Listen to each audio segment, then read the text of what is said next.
और सब गोटे ताली के साथ छै मधुबनी दरभंगा हल्ला छै मधुबनी दरभंगा हल्ला जवानी रसगुल्ला हमर चढ़ल जवानी रसगुल्ला छै मधुबनी दरभंगा हल्ला छै मधुबनी दरभंगा हल्ला हमर चढ़ल जवानी रसगुल्ला हमर चढ़ल जवानी रसगुल्ला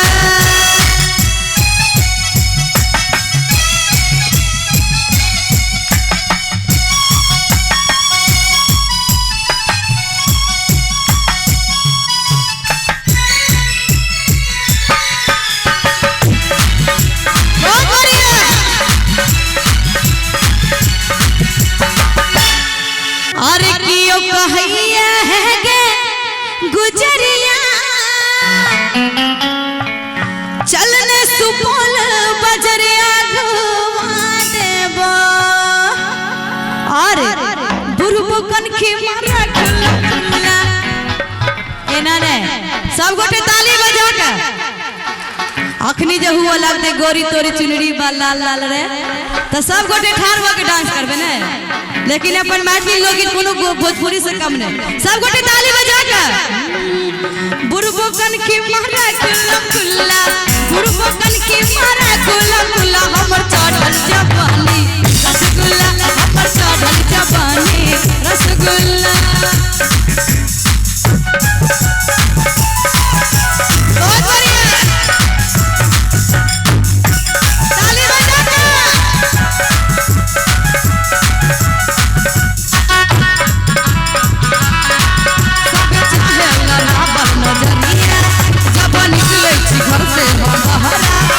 हमसे नजरिया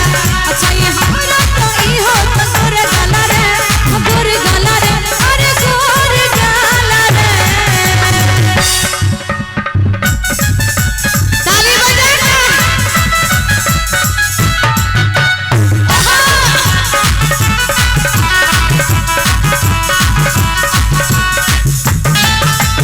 बहुत बढ़िया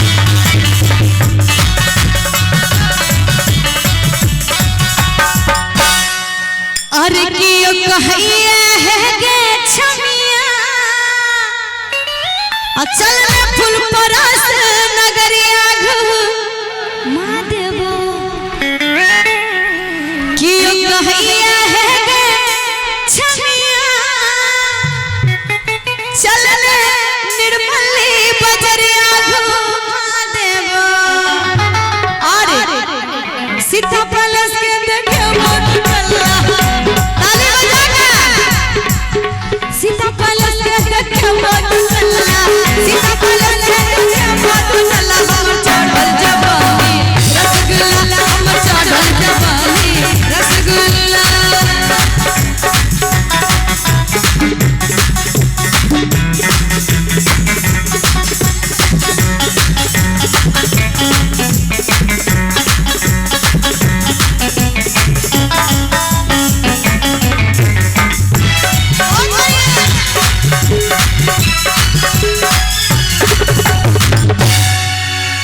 अरे कियो कहिया है के बिजुरिया चल ने हाजीपुर के केरा धोआ देबो अरे कियो कहिया है के बिजुरिया सब सनामी हाजीपुर के केले न होय छै चल ने हाजीपुर के केरा